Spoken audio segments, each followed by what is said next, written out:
হরে কৃষ্ণ। সুপ্রিয় ভক্তবৃন্দ, আগামী 11 সেপ্টেম্বর পবিত্র শ্রী রাধা অষ্টমী পুণ্যতিথি। এই রাধা অষ্টমী উপলক্ষে সামনে রেখে আমরা কিভাবে আমাদের মনোভাব তৈরি করতে পারি এবং রাধা অষ্টমীর দিন আমরা শ্রীমতী রাধারানীর কাছে শ্রী রাধারানীর চরণ কমলে আমরা কি প্রার্থনা করতে পারি এবং এই শ্রীমতী রাধারানী এবং আমরা কেন রাধা কৃষ্ণ একসাথে বিগ্রহ পূজা করি, এই বিষয়গুলো চলুন আমরা আজকের এই এপিসোডে জানার চেষ্টা করি। যেহেতু রাধাষ্টমী খুবই কাছে নিকটে, একদিন পরে রাধাষ্টমী, তাই আমরা যদি সঠিক মনোভাব নিয়ে সে রাধাষ্টমী উদযাপন করি তাহলে আমরা শ্রীমতী রাধারানীর কৃপা লাভ করতে পারবো। সেই জন্য এই শ্রীমতী রাধারানীকে, শ্রীকৃষ্ণের সাথে তার সম্পর্ক কী এবং রাধাকৃষ্ণ কি বিবাহ হয়েছে কিনা এবং তিনি আমাদের কি দেন বা জীবনের সর্বোচ্চ যে লক্ষ্য এবং যে প্রাপ্তি কৃষ্ণ প্রেম, সে প্রদানের ক্ষেত্রে শ্রীমতী রাধারানীর ভূমিকা কতটুকু, চলুন আমরা এই বিষয়টি জানার চেষ্টা করি। রাধারানী কেন কৃষ্ণের এত প্রিয়?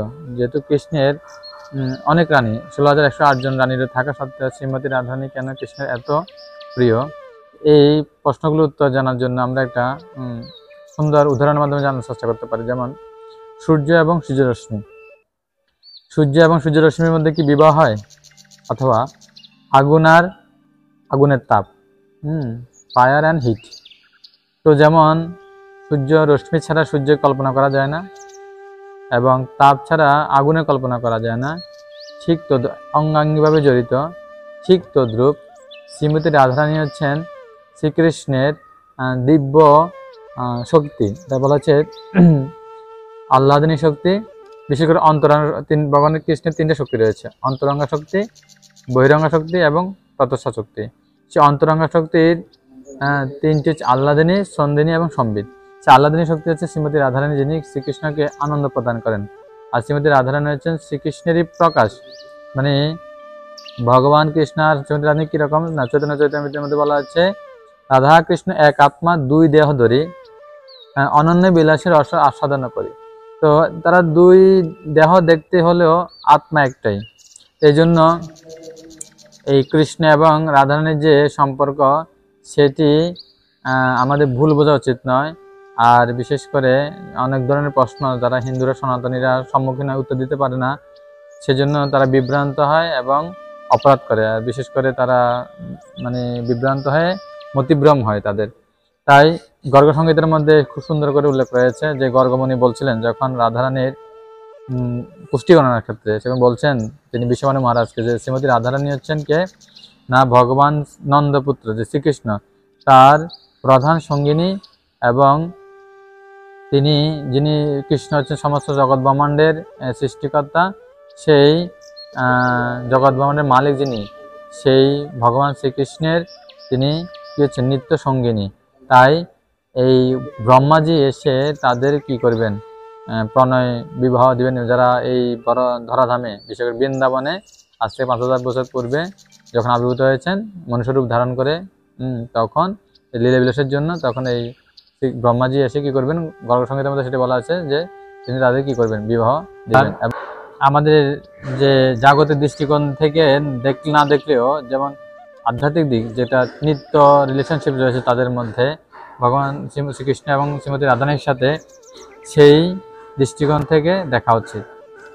তো শ্রীমতী রাধারানীর পজিশন কোথায়? তো বলছে ভগবান শ্রীকৃষ্ণ হচ্ছেন সমস্ত শক্তির তিনি কি ধারক এবং বাহক, তিনি পূর্ণ শক্তিমান। আর শ্রীমতী রাধারানী হচ্ছেন শক্তি, যিনি personification is essential portion of Krishna's special energy. ভগবানের যে আধ্যাত্মিক চিন্ময় শক্তির যিনি শক্তি, তিনি হচ্ছেন শ্রীমতী রাধারানী।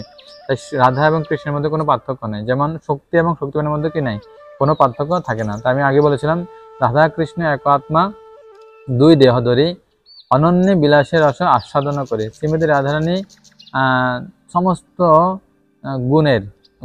সমস্ত সদ্গুণের তিনি হচ্ছেন কি মুকুটমণি। এবং কৃষ্ণ বলছে সর্বগুণ খনি কৃষ্ণ কান্তা শিরোমণি। আর শ্রীমতী রাধারানী হচ্ছেন সমস্ত গুণখনি।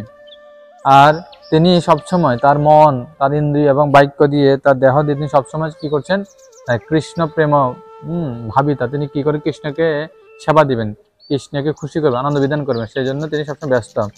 তো তিনি হচ্ছেন কৃষ্ণের একদম অন্তরঙ্গা শক্তি, সে ইজ কৃষ্ণের ওন এনার্জি, এবং কৃষ্ণের লীলাতে তিনি সহায়তা করেন, helps him in past times of Krishna past times. আর ভগবান শ্রীকৃষ্ণের এবং ভগবানের ভক্তদের তিনি হচ্ছেন সর্বোচ্চ আরাধ্য এই দেবী, মানে আরাধ্য প্রতিমূর্তি হচ্ছে শ্রীমতী রাধারানী। তাই শ্রীমতী রাধারানীর মহিমা বর্ণনা করে চৈতন্য চৈতামৃতে বলা হচ্ছে কিরকম, দেবী কৃষ্ণময়ী প্রোক্তা রাধিকা পরদেবতা সর্বলক্ষ্মীময় সর্বে কান্তি সম্মোহিনী পরা। শ্রীমতী রাধারানী হচ্ছেন ভগবান শ্রীকৃষ্ণের অর্ধাঙ্গিনী বা বক্ষবিলাসিনী। She is the central figure among all goddess of fortune. যত লক্ষ্মী শত সহস্র সম্ভ্রম সেভ্য মানম। শিলপ্রপাত বলতেন যে পরম ব্রহ্মের কোনো, তিনি আত্মারাম, তার অন্য কারো থেকে আনন্দ নেওয়ার জন্য কি করতে হয় না, অপেক্ষা করতে হয় না, কিন্তু তিনি তার শক্তি, তার বাম অঙ্গ থেকে শ্রীমতী রাধারানীকে সৃষ্টি করেছেন এবং শ্রীকৃষ্ণকে শত সহস্র লক্ষ্মী দেবী সেবা করে, আর তাদের মধ্যে সর্বোত্তম হচ্ছেন শ্রীমতী রাধারানী। এখন প্রশ্ন হচ্ছে, ভগবান শ্রীমতী রাধারানী হচ্ছে কৃপাময়ী, যিনি সম্পূর্ণটা কৃষ্ণগত প্রাণা, তার দেহ মন বাক্য বুদ্ধি সবকিছু দিয়ে তিনি সবকিছুই কৃষ্ণের সেবার জন্য, কৃষ্ণ আনন্দ বিধানের জন্য উৎসর্গ করেন। তিনি কৃষ্ণকে দর্শন করার পূর্বে এই জগতে কোনো কিছু দর্শন করেননি। কেন, তিনি যখন রাধারানীকে বিশ্বমানু মহারাজ প্রাপ্ত হন, তখন রাধারানী ছিলেন কি চোখ অন্ধ, মানে তিনি কিছু দেখতে পাচ্ছিলেন না, তিনি অন্ধ রূপে আবির্ভূত হন। কেন, তিনি তার যে প্রিয়তম শ্রীকৃষ্ণকে প্রথমে দর্শন করতে চান। তাই যখন যশোদা মাতা কৃষ্ণকে নিয়ে সেই বিশ্বমানু রাজার গৃহে এসেছেন, আলোয় এসেছেন, তখন শ্রীমতী রাধারানীকে নিয়ে যখন কোলে নিয়েছেন যশোদা মাতা, তখন কৃষ্ণ এক পাশে ছিলেন, রাধারানী এক পাশে ছিলেন। তাই যখন শ্রীমতী রাধারানী বুঝতে পেরেছেন যে কৃষ্ণের অঙ্গ স্পর্শে যে তার প্রিয় শ্রীকৃষ্ণচন্দ্র সাক্ষাৎ সেখানে রয়েছেন, তখন তিনি চোখ খুলেন এবং প্রথম দর্শন পান শ্রীকৃষ্ণের। তাই এর দ্বারা তিনি মানে প্রথমে জগতে অন্য কাউকে না দেখে শ্রীকৃষ্ণকে দর্শন করেছেন। আর শ্রীমতী রাধারানী বলছেন, গোবিন্দ আনন্দিনী রাধা গোবিন্দ মোহিনী গোবিন্দ সর্বস্ব সর্বকান্তা শিরোমণি। রাধারানী হচ্ছেন গোবিন্দময়ী, তিনি সবসময় জগমন মোহন চিত্ত মোহিনী, তিনি কৃষ্ণেরও কি করেন, চিত্ত মোহিত করেন সবসময়, তিনি হচ্ছেন শ্রীমতী রাধারানী। তাই এমনি শ্রীমতী রাধারানীর তিন প্রকার প্রকাশ রয়েছে, একটা হচ্ছে লক্ষ্মীগণ প্রকাশ, একটা হচ্ছে মহিষীগণ প্রকাশ, আর এক প্রকার হচ্ছে ব্রজদেবীগণ প্রকাশ। তো লক্ষ্মীগণ দেবী প্রকাশ কারা, যারা বৈকুণ্ঠের লক্ষ্মী, তারা হচ্ছে শ্রীমতী রাধারানী লক্ষ্মীগণ প্রকাশ।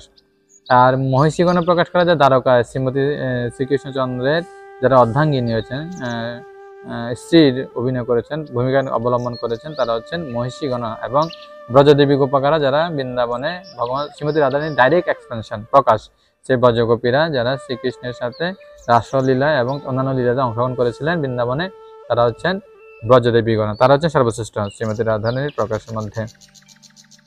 আর একটি বিষয় হচ্ছে রাধারানীর ভূমিকা কি, শ্রীমতী রাধারানী কি ভূমিকা পালন করেন। তো রাধারানী যেহেতু আহ্লাদিনী শক্তি এবং তিনি কৃষ্ণকে সবসময় আনন্দ প্রদান করেন, কৃষ্ণ আনন্দ বর্ধন, বাট অলসো নারিশ হিজ ডেভোটিস, কিন্তু শ্রীমতী রাধারানী ভক্তদেরও কি করেন, আনন্দ বর্ধন করেন, ভক্তেরও পোষণ। শ্রীমতী রাধারানী হচ্ছেন জীব এবং যে শ্রীকৃষ্ণ, সে জীব এবং শ্রীকৃষ্ণের যে transmitting the service attitude and love between Krishna and living entity। তো জীব এবং কৃষ্ণের মধ্যে যে ভালোবাসা প্রেম বিনিময় সম্পর্ক যে আনন্দের মাধ্যম শ্রীমতী হচ্ছেন, তিনি হচ্ছে শ্রীমতী রাধারানী। তাই যে ভক্তরা কি করেন বৃন্দাবনে, তার চরণ রেণু এবং তার কৃপা প্রার্থনা করেন, যাতে করে তারা কৃষ্ণের সেবা অংশগ্রহণ করতে পারেন এবং কৃষ্ণের দ্বারা তারা কি করতে পারেন, মূল্যায়িত বা রিকগনাইজ হতে পারেন। তাই শ্রীমদ্ ভগবদ্গীতাতে যে 700 শ্লোক রয়েছে, সেই 700 শ্লোকের মধ্যে কোথায় শ্রীমতী রাধারানীর কথা বলা আছে, শক্তির কথা বলা আছে, একদম 700 শ্লোকের মাঝামাঝি যে অধ্যায়ের শ্লোকটা হচ্ছে নবম অধ্যায় 13 নম্বর শ্লোক, এটা 350 নম্বর শ্লোক, সিরিয়ালি বলে গেলে 350তম শ্লোক। তো সেখানে বলা হচ্ছে, মহাত্মানস্তু মাম পার্থ দৈবীম প্রকৃতিম আশ্রিতঃ ভজন্তি অনন্য মানস জ্ঞাতম ভূতাদিমভয়ম। তখন কৃষ্ণ অর্জুনকে বলছেন, হে পিতা পুত্র, যে যারা ডিভাইন সোল, যারা শুদ্ধ ভক্ত, তারা কি করেন, আমার দৈব প্রকৃতির দ্বারা আশ্রিত থাকেন।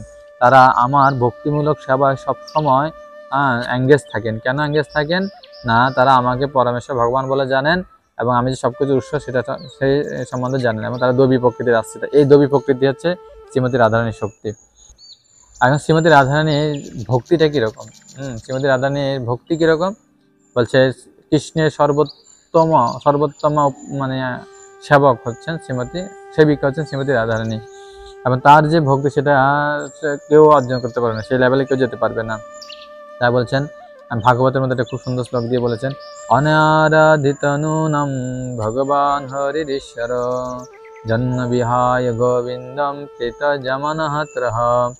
অর্থাৎ যখন বৃন্দাবনে সেই গোপিকারা রাসনৃত্য অংশগ্রহণের জন্য শ্রীকৃষ্ণের কি করেছেন, কাছে গিয়েছিলেন, সান্নিধ্যে গিয়েছিলেন, তখন সমস্ত গোপিকাদেরকে রেখে তিনি কৃষ্ণ একজন গোপিকাকে নিয়ে কি করেছেন, সেখান থেকে উধাও হয়েছে, চলে গেছে। তখন অন্যান্য গোপীরা তখন সেটি বলছেন, যখন খুঁজতে গিয়ে দেখছেন যে কৃষ্ণের চরণ চিহ্ন এবং শ্রীমতী রাধারানীর চরণ চিহ্ন, যে অনারাধিত নুনাম, এই স্পেশাল যে গোপী, তিনি কৃষ্ণকে সেবার মাধ্যমে এত সন্তুষ্ট করেছেন যে, এবং কৃষ্ণ তার প্রতি এত সন্তুষ্ট হয়েছে যে আমাদের সবাইকে তিনি পরিত্যাগ করে নির্জন স্থানে সেই বিশেষ গোপীকে নিয়ে তিনি চলে গিয়েছেন। আর সেই বিশেষ গোপী হচ্ছে শ্রীমতী রাধারানী। অর্থাৎ শ্রীমতী রাধারানীর মতো ভক্তি, বা শ্রীমতী রাধারানী কৃষ্ণকে যেভাবে সন্তুষ্ট করেন, অন্য কেউ সেভাবে কৃষ্ণকে সন্তুষ্ট করতে পারেন না। Radharani is the touch stone of the for those who বো ডাউন টু হার। অর্থাৎ যারা শ্রীমতী রাধারানীর চরণে বা রাধারানীর কাছে প্রণাম করেন, আত্মসমর্পণ করেন, ডেডিকেটেড হন, তাদের কাছে টাচ স্টোন, স্পর্শমণি হচ্ছে শ্রীমতী রাধারানী। আমরা এখন দেখব শ্রীমতী রাধারানীর আশীর্বাদ। যখন বলছে, whatever devotion and devotee has for Krishna is only by the blessing of Shrimati Radharani, goddess of devotion. Shrimati Radharani হচ্ছে ভক্তির দেবী, ভক্তির মূল প্রকৃতি। তাই কোনো ভক্তের যদি ভগবানের প্রতি যদি কোনো একটু ভক্তি থাকে, সেটি হচ্ছে কার কারণে না, শ্রীমতী রাধারানীর কারণে।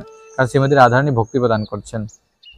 তাই শ্রীমতী রাধারানী যেহেতু আবির্ভাব তিথি আগত 11 তারিখে, আমরা ওই দিন কী করতে পারি, খুব হামলি শ্রীমতী রাধারানীর চরণে বিনীত প্রার্থনা করতে পারি এবং তার আশীর্বাদের জন্য, এবং আমরা যাতে করে ভগবান কৃষ্ণের প্রতি ভক্তি কী করতে পারি, বাড়াতে পারি, এবং আমাদের যে কৃতজ্ঞতা ভগবানের প্রতি, সে তার প্রতি কৃতজ্ঞতা আমরা কি করতে পারি, প্রকাশ করতে পারি, যাতে যে আমরা যে কোনোভাবে যে কোনো সময় যেন করে কৃষ্ণের সেবা যুক্ত হতে পারি, এবং যে কৃষ্ণ সেবা করার সুযোগ পাচ্ছি তার জন্য কৃতজ্ঞতা প্রকাশ করতে পারি।